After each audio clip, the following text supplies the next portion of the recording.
गणेशोत्सवच्या पार्श्वभूमीवर सातपूरचा राजा गणपती उत्सव समिती यांच्या वतीने चित्रकला रंगभरण स्पर्धेचे आयोजन करण्यात आले होते। यामध्ये हजारो विद्यार्थ्यांनी रंगभरण स्पर्धेमध्ये सहभागी होऊन बाप्पाचा जयघोष केला।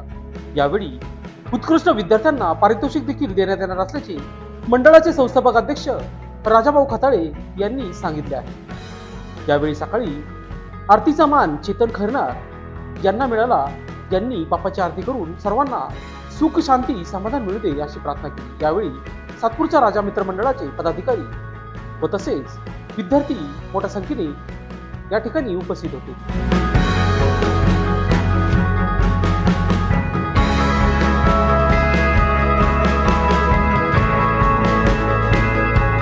स्वागत श्री गिरीश शेख यांचं स्वागत